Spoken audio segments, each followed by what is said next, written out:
ನಮಸ್ತೆ ಎಲ್ಲರಿಗೂ, ನಾನು Nandini. Welcome back to my YouTube channel. ಇವತ್ತಿನ ವಿಡಿಯೋದಲ್ಲಿ ಪಿಂಚಣಿದಾರರಿಗೆ ಒಂದು ಗುಡ್ ನ್ಯೂಸ್ ಇದೆ ಅಂತಲೇ ಹೇಳ್ಬೋದು. ಮಾರ್ಚ್ ತಿಂಗಳ ಹಣ ಈಗ ಬಿಡುಗಡೆ ಆಗಿದೆ. ಸೊ ಯಾರೆಲ್ಲ ಪಿಂಚಣಿದಾರರಿಗೆ ಈ ಹಣ ಬಿಡುಗಡೆ ಆಗಿದೆ ಮತ್ತು ಕೆಲವರಿಗೆ ಡಬಲ್ ಪಿಂಚಣಿ ಹಣ ಸಹ ಬಿಡುಗಡೆ ಆಗಿದೆ, ಯಾವ ಕಾರಣಕ್ಕೆ ಬಿಡುಗಡೆ ಆಗಿದೆ, ಅವರಿಗೆ ಪಿಂಚಣಿ ದರ ಏನಾದರೂ ಏರಿಕೆ ಆಗಿದೆಯಾ, ಇದ್ರ ಬಗ್ಗೆ ಎಲ್ಲ ಮಾಹಿತಿನ ನಾನು ನಿಮಗೆ ತಿಳಿಸ್ಕೊಡ್ತೀನಿ. ಅದಕ್ಕೂ ಮುಂಚೆ ನೀವೇನಾದರೂ ಫಸ್ಟ್ ನಮ್ಮ ಚಾನಲ್ ನೋಡ್ತಿದ್ದೆ ಪ್ಲೀಸ್ ಸಬ್ಸ್ಕ್ರೈಬ್ ಮಾಡ್ಕೊಂಡು ನೋಡಿ. ಹಾಗೆ ವಿಡಿಯೋನ ಕಂಪ್ಲೀಟಾಗಿ ವಾಚ್ ಮಾಡಿದ್ರೆ ಮಾತ್ರ ನಿಮಗೆ ಮಾಹಿತಿ ಕಂಪ್ಲೀಟಾಗಿ ಅರ್ಥ ಆಗುತ್ತೆ. ಬನ್ನಿ ಈಗ ವಿಡಿಯೋನ ಸ್ಟಾರ್ಟ್ ಮಾಡೋಣ. ಮೊದಲಿಗೆ ಪಿಂಚಣಿದಾರರಿಗೆ ಮಾರ್ಚ್ ತಿಂಗಳ ಹಣ ಈಗಾಗಲೇ ಬಿಡುಗಡೆ ಆಗ್ತಾ ಇದೆ. ಅಂದರೆ ಕಳೆದ ಒಂದು 17ನೇ ತಾರೀಕಿಂದನೇ ಈ ಪಿಂಚಣಿ ಹಣ ಸ್ವಲ್ಪ ಜನಕ್ಕೆ ಬಿಡುಗಡೆ ಆಯಿತು. ಅದಾದ ನಂತರ ಈ ಒಂದು 2 ದಿವಸದಲ್ಲಿ ಬಹಳಷ್ಟು ಜನಕ್ಕೆ ಇವಾಗ ಪಿಂಚಣಿ ಹಣ ಬಿಡುಗಡೆ ಆಗೋದಕ್ಕೆ ಸ್ಟಾರ್ಟ್ ಆಗಿದೆ. ಸೊ ಯಾರೆಲ್ಲ ವಿಡಿಯೋ ನೋಡ್ತಾ ಇದ್ದೀರಾ, ದಯವಿಟ್ಟು ನಿಮಗೆ ಯಾವ ಜಿಲ್ಲೆ ಮತ್ತು ಯಾವ ಪಿಂಚಣಿ ಹಣ ಬಿಡುಗಡೆ ಆಗಿದೆ ಅನ್ನೋದನ್ನು ತಿಳಿಸ್ಕೊಡಿ. ಸೊ ಬೇರೆಯವ್ರಿಗೆ ಸಹ ಮಾಹಿತಿ ಸಿಗುತ್ತೆ.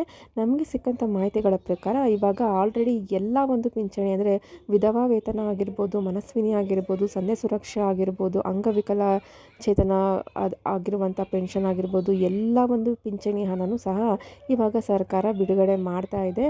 ಹಾಗೆ ಕೆಲವರಿಗೆ ಟೆಕ್ನಿಕಲ್ ಪ್ರಾಬ್ಲಮಿಂದ ಜನವರಿ ತಿಂಗಳದು ಹಾಗೂ ಫೆಬ್ರವರಿ ತಿಂಗಳದು ಕೆಲವರಿಗೆ ಬಂದಿರಲಿಲ್ವಲ್ಲ, ಅಂಥವ್ರಿಗೂ ಸಹ ಏನಾಗಿದೆ ಅಂದರೆ ಎಲ್ಲರಿಗೂ ಡಬಲ್ ಅಮೌಂಟ್ ಬರ್ತಾ ಇದೆ. ಅಂದರೆ ಯಾವ ಒಂದು ಫೆಬ್ರವರಿ ತಿಂಗಳು ಬರದೇ ಇರೋರಿಗೆ 2 ತಿಂಗಳ ಹಣ ಬಂದಿದೆ, ಜನವರಿ ತಿಂಗಳು ಬರದೇ ಇರೋರಿಗೂ ಸಹ 2 ತಿಂಗಳ ಹಣಗಳು ಸೇರಿಸಿ ಅವ್ರಿಗೆ ಇವಾಗ ಸರ್ಕಾರದವರು ಹಣವನ್ನು ಬಿಡುಗಡೆ ಮಾಡಿದ್ದಾರೆ. ಸೊ ಹಾಗಾಗಿ ತುಂಬ ಜನ ನನಗೆ ಕಮೆಂಟ್ ಸೆಕ್ಷನ್ ತಿಳಿಸ್ತಾ ಇದ್ರು, ನಮಗಿನ್ನೂ ಪಿಂಚಣಿ ಹಣ ಬಂದಿಲ್ಲ ಅಂತ.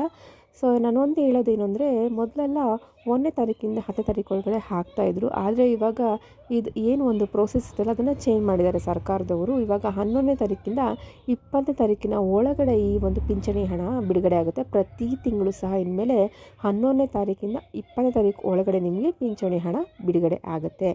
ಇನ್ನು ಪಿಂಚಣಿ ಹಣ ಏರಿಕೆ ಆಗಿದೆ ಅನ್ನೋದ್ರ ಬಗ್ಗೆ ಒಂದಷ್ಟು ಮಾಹಿತಿ ನೀಡೋದಾದರೆ, ಭಾಳಷ್ಟು ಒಂದು ಎಲ್ಲ ಯೂಟ್ಯೂಬ್ಗಳಲ್ಲಾಗಿರ್ಬೋದು, ಸೋಷಿಯಲ್ ಮೀಡಿಯಾ ಆಗಿರ್ಬೋದು, ಆರ್ಟಿಕಲ್ ಆಗಿರ್ಬೋದು, ಈ ಥರ ಒಂದು ನ್ಯೂಸ್ ಬರ್ತಾ ಇದೆ.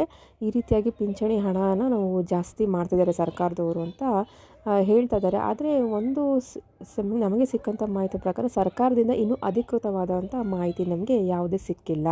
ಅಂದರೆ ಎಷ್ಟು ಪಿಂಚಣಿ ಹಣವನ್ನು ಏರಿಕೆ ಮಾಡಿದ್ದಾರೆ, ಯಾವ ಒಂದು ಪಿಂಚಣಿ ಅಂದ್ರೆ ನಿಮಗೆ ಗೊತ್ತಿರೋ ಹಾಗೆ ವಿಧವಾ ವೇತನ ಏರಿಕೆ ಮಾಡಿದಾರಾ, ಮನಸ್ವಿನಿ ಆಗಿದೆಯಾ, ಸಂಧ್ಯಾ ಸುರಕ್ಷಾ ಆಗಿದೆಯಾ, ಯಾವುದಾಗಿದೆ ಅಂತ ಇನ್ನೂ ಸರಿಯಾದ ಮಾಹಿತಿ ಸಿಕ್ಕಿಲ್ಲ.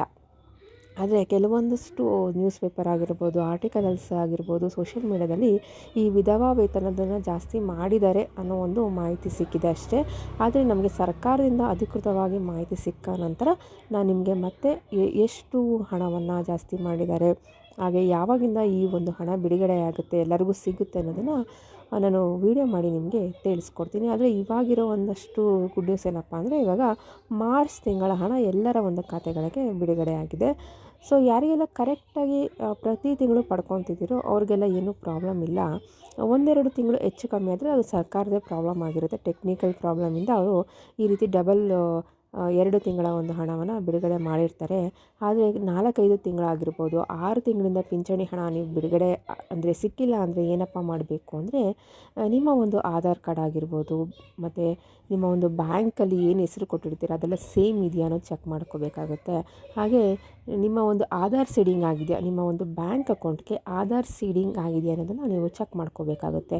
ಸರ್ಕಾರ ಯಾವ ಒಂದು ಬ್ಯಾಂಕ್ ಅಕೌಂಟಿಗೆ ಹಣನ ಬಿಡುಗಡೆ ಮಾಡುತ್ತೆ ಅಂದರೆ, ಆಧಾರ್ ಸೀಡಿಂಗ್ ಆಗಿರುವಂಥ ಬ್ಯಾಂಕ್ ಅಕೌಂಟ್ಗೆ ಮಾತ್ರ ಈ ಒಂದು ಸರ್ಕಾರ ಹಣ ಬಿಡುಗಡೆ ಮಾಡೋದು. ಹಾಗಾಗಿ ನಿಮ್ಮ ಹತ್ರ 2-3 ಬ್ಯಾಂಕ್ ಅಕೌಂಟ್ ಇದ್ದರೆ ಯಾವ ಬ್ಯಾಂಕ್ ಅಕೌಂಟು ನಿಮ್ಮ ಆಧಾರ್ ಸೀಡಿಂಗ್ ಆಗಿದೆ, ಯಾವ ಒಂದು ಬ್ಯಾಂಕ್ ಅಕೌಂಟ್ನ ನೀವು ಈ ಪಿಂಚಣಿ ಅರ್ಜಿ ಸಲ್ಲಿಸೋಕೆ ಕೊಟ್ಟಿದ್ದೀರ ಅನ್ನೋದನ್ನು ಚೆಕ್ ಮಾಡಿಕೊಂಡ್ರೆ ಇದೆಲ್ಲ ಸರಿಪಡಿಸ್ಕೊಳ್ಳೋದ್ರ ಮೂಲಕ ನೀವು ಹಣವನ್ನು ಪಡ್ಕೋಬೋದು. ಇಷ್ಟಾದರೂ ಕೂಡ ನಿಮಗೆ ಇನ್ನೂ ಹಣ ಬರ್ತಾ ಇಲ್ಲ ಅಂದರೆ, ನೀವು ತಹಸೀಲ್ದಾರ್ ಆಫೀಸ್ಗೆ ಹೋಗಿ ಪಿಂಚಣಿ ವಿಭಾಗದಲ್ಲಿ ಹೋಗಿ ಅಲ್ಲಿರುವಂಥ ಅಧಿಕಾರಿಗಳನ್ನು ವಿಚಾರಿಸಿದ್ರೆ ಅಲ್ಲಿ ಏನು ಪ್ರಾಬ್ಲಮ್ ಆಗಿದೆ ಅಂತ ಹೇಳಿ ನೀವು ಅದನ್ನು ಸರಿ ಮಾಡ್ಕೊಳ್ಳೋದ್ರ ಮೂಲಕ ಮತ್ತು ನೀವು ಪಿಂಚಣಿ ಹಣನ ಪಡ್ಕೋಬೋದಾಗಿದೆ. ಇದಿಷ್ಟು ಇವಾಗಿನ ಪಿಂಚಣಿ ಹಣಕ್ಕೆ ಸಂಬಂಧಪಟ್ಟಂಥ ಲೇಟೆಸ್ಟ್ ಮಾಹಿತಿಯಾಗಿದೆ. ಸೊ ನಿಮಗೆ ಈ ಮಾಹಿತಿ ಯೂಸ್ಫುಲ್ ಅನಿಸಿದರೆ ಲೈಕ್ ಮಾಡಿ ಹಾಗೂ ಎಲ್ಲರಿಗೂ ಶೇರ್ ಮಾಡಿ. ನಮ್ಮ ಚಾನಲ್ನ ಪ್ಲೀಸ್ ಸಬ್ಸ್ಕ್ರೈಬ್ ಮಾಡ್ಕೊಳ್ಳಿ. ಮತ್ತೆ ಸಿಗೋಣ ಮುಂದಿನ ವೀಡಿಯೋದಲ್ಲಿ. ವಿಡಿಯೋ ನೋಡಿದ್ದಕ್ಕಾಗಿ ಧನ್ಯವಾದಗಳು.